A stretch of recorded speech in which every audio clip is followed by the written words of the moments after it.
Hi there, it's me again, your Lavanya. In the text called as Unmai vilakkam, we are going to discuss about the next verse, verse number 36. Maayai thanai udhari, valvinaiyai chuttu, malam saaya amukki, Arul thaan eduthu, neyathaal aanandha vaaridhiyil, aanmaavai thaan azhuthal, thaan endhaiyaar baradham thaan. The significance of the cosmic dance is explained in this particular verse. One thing we have to be very clear about is elementary stage, when we are starting with the worship of Shiva, the first thing we will start admiring is Lord Nataraja, the cosmic dancer's structure. We will start admiring at the equilibrium concept and at the same time the stability concept. We will see the way how the sculpture has been designed. We will be admiring the eyes, the lips, the hands and the arms and the legs, and part by part we will be admiring. Later, there will be one particular maturity that is of course it goes back to how much we are matured enough to grasp the concept.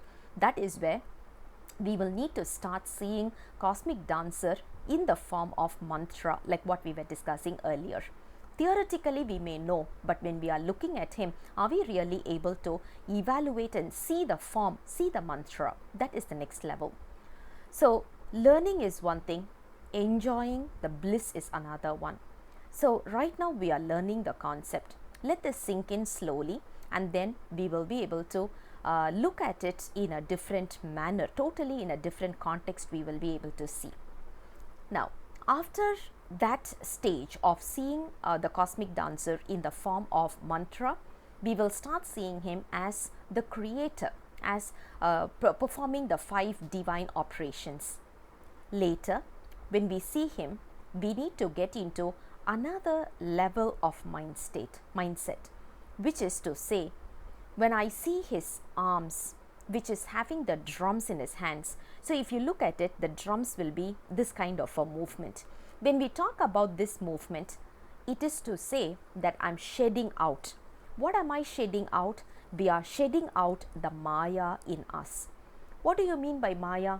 Everything with us, including this physical body, the dress, our food, the way how we enjoy certain music, the way how we smell certain aroma, physical touch, everything is maya. We need to get rid of that. How? As the hand movement goes as shedding it away. So the moment we see the hands which is holding on to the drums, the first thing that must come in our mind is, oh Lord, please make sure that I'm shedding away the maya like the one that you are performing in your hand movement. The next arm that we are going to see, the next hands we are going to see is the hand with the fireball. Whenever we see the fireball, we all know that it is capable of burning anything and everything, literally anything and everything. So when we talk about this particular ball of fire, it is actually burning away our karma. Now we may ask a question, is it burning away our bad karma or good karma? It must be burning away both. The reason is, it doesn't matter whether it is good or bad. It is still a cage.